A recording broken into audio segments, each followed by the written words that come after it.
Okay, hello everyone. My name is Mr. DeSimone. Today we're going to talk about how to install a residential overhead electrical service.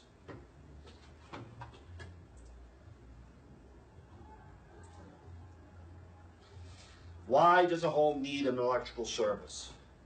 The electrical service is how your home receives power from the grid. It connects to the utility company's lines and provides the electricity needed to run lights, receptacles, outlets, appliances, heating, and cooling systems. Without an electrical service, a home has no safe, regulated way to receive or manage power. It is the backbone of the home's entire electrical system. Does anybody here have any experience with a home overhead electrical service? No one. That's okay. No.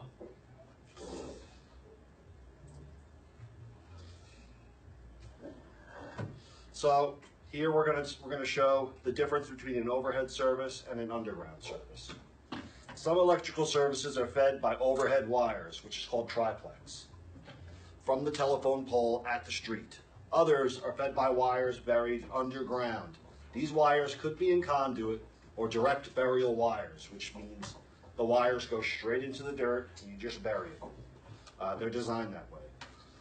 This presentation is going to strictly cover overhead services, but I have some pictures here to demonstrate. This is an overhead service. You got it, wires flying overhead there.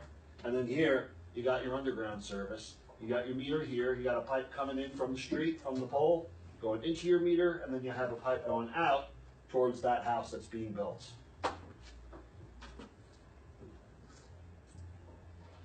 Now, here are some of the tools needed to get this job done. First, we have our standard electrical hand tools.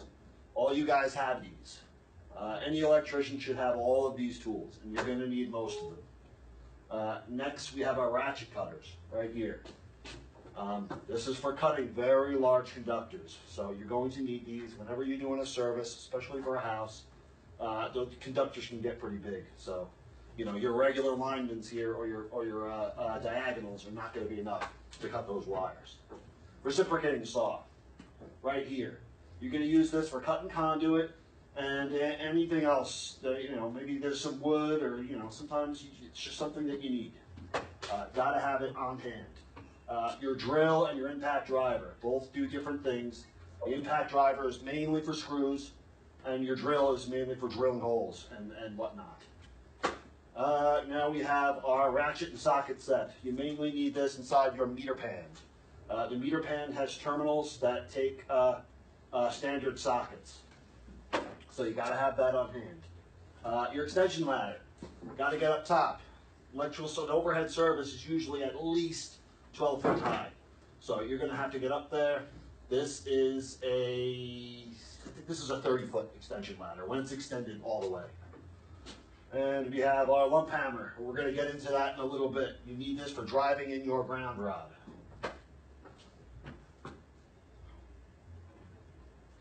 Next. All right, material. We went over tools. Now, let's go over the material. So, from the top down, our weatherhead. Boom, right there, weatherhead. And I have one right here to show you guys. This is a weatherhead. This is 2-inch, I think. Yeah, this is a 2-inch weatherhead. This goes right here. The reason for it is, look, you have your wires coming out right here. That's these wires. And this thing sits on top to keep the rain from going down into your mast and then into your meter, which would be a disaster. So that's the purpose of the weatherhead. Next, your mast. This is your mast right here. It could be in PVC conduit, which is like plastic, rigid conduit, which is the tough stuff, or some older houses, and some houses allow you to have straight, just service cable. It's tough cable, but it's not in conduit. It'll just be, strapped to the house. You see it in older houses. It's not really common anymore, and it's not really great because you have better protection for your service cables in a conduit. So there's your mast. All right. I wrote down conduit fittings. That's just in case Usually lengths of conduit come in 10-foot lengths.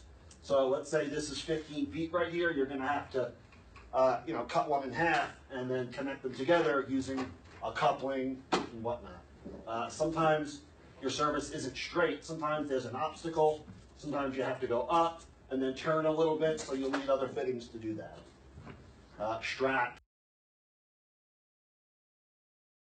Your straps right here. That's to secure your mast to the side of the building. You need that. Meter hub. Now, when you have your mast, your conduit going into the top of a meter, it won't just go straight in. You need something called a meter hub. And every meter, you have to buy it separately. So if you have a 2-inch conduit for your mast, you're going to have to buy a 2-inch meter hub. And it screws onto the top of your meter pan. Meter pan right here. They're calling it a meter box right here.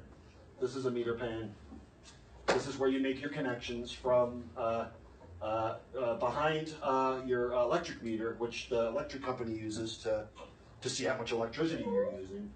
Behind that, you have connections on the top, and then your connections on the bottom, and your electric meter interrupts between them to measure how much power is being drawn. We have our service conductors. These are the wires that are going up the mast, making the connection right here. There's the connection point. This is the utility side. This is your side.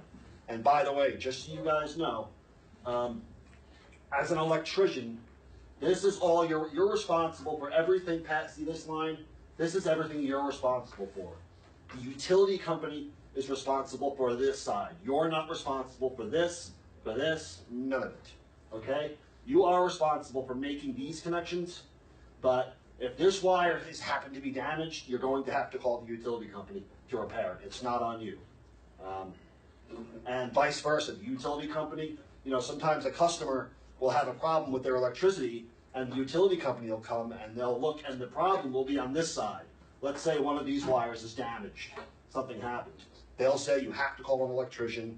That is not our responsibility. That's just how things are. Okay, so service conductors, you're going to have to size your conductors depending on how much amperage is needed. So let's just say the house is 100 amp. That's pretty common for a small house. 100 amp would be right? number 2. Number 2? Number 2 copper is 100 amp. So you would have number 2 copper as your your feeders for the house. So you're going to have to size that. That's something that you're going to have to figure out. If you want to go higher, 150 amp. That might be 1 ort. Yeah, I'd have to look at a chart. But size your conductors. That's how big your wire is going to be.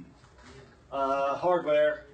You're going to need lots of screws. You're going to need screws for your straps here. I wrote ILAG. That's your point of attachment right there, point of attachment. You can use what's called an ILAG.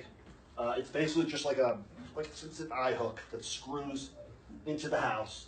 And what happens is when you have your triplex, it's 3 wires, it's 2 hots and a neutral. It's a bare neutral.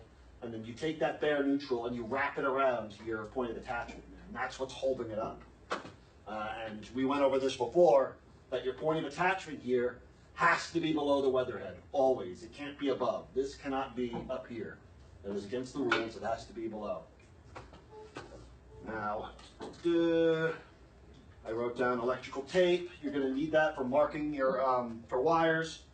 Usually you'll have 2 blacks and a white. You're going to have to mark it. You're going to use maybe some red tape to mark one of your hots, and some white tape, very important, white tape for your neutrals. You have to mark that. If you get them mixed up, you're in trouble. Let's see. Ground rod and clamp, we're going to get into that. And your bare ground wire, that's for your ground rod. So let's move on. And just in the picture they show, here's your main service panel. We're not going to talk about service panels. We're only talking about your service in this presentation, but here it is right here. It's in the basement. Next. Grounding, very important.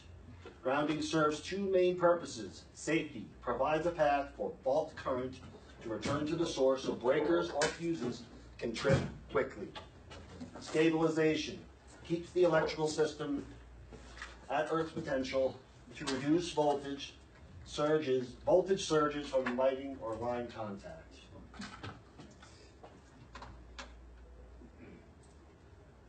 This is your ground rod. Now, Sorry. you're all good. This is called the acorn clamp. You've seen a ground rod before. Here's your grounding electrode. You tighten down on this right at the top. This needs to be 8 feet in the ground, like we talked about. You can have 3-4 inches sticking up to make this connection. I have a video here of how a ground rod is installed. So let's just take a look. This is what you would do out in the field.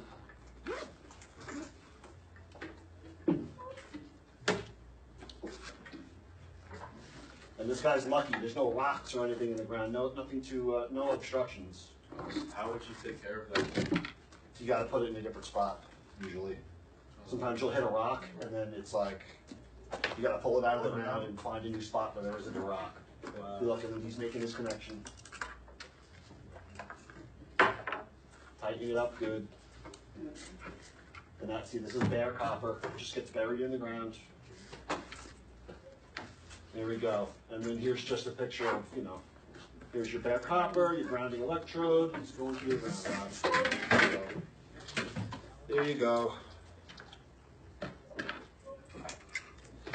This is a picture of a service that I did. Here's the before picture. See, the outside of the house is all beat up. Very old house, very old service. They redid all the siding and new windows and all this stuff on this house. And I redid the service. I did this by myself. It's a 2-family house. So you have 2 meters, 2 electric bills. You have one set of wires coming down the mast, and then you have a splice in here, and it gets split up. So it's spliced up, and then one goes here, and the tail's going here, and tail's going here, and then these go down, and then they go into the basement of the building to the main panels. So you had to rewire everything? Yeah, this is all brand new. I had to rip all of this down. All this got ripped off. Yep, I had to climb up top, disconnect power from the electric company. So this is no longer, so this is safe. And then just rip it all off the side of the house and start fresh. And that's what we did. How long did it take you to learn? This took me about a day. A day? Okay. Took me about a day, a work day. That's impressive. Yeah, about 7 hours. By Yep. yourself? With a helper. I had a helper with me, but I was doing most of the work. He was helping.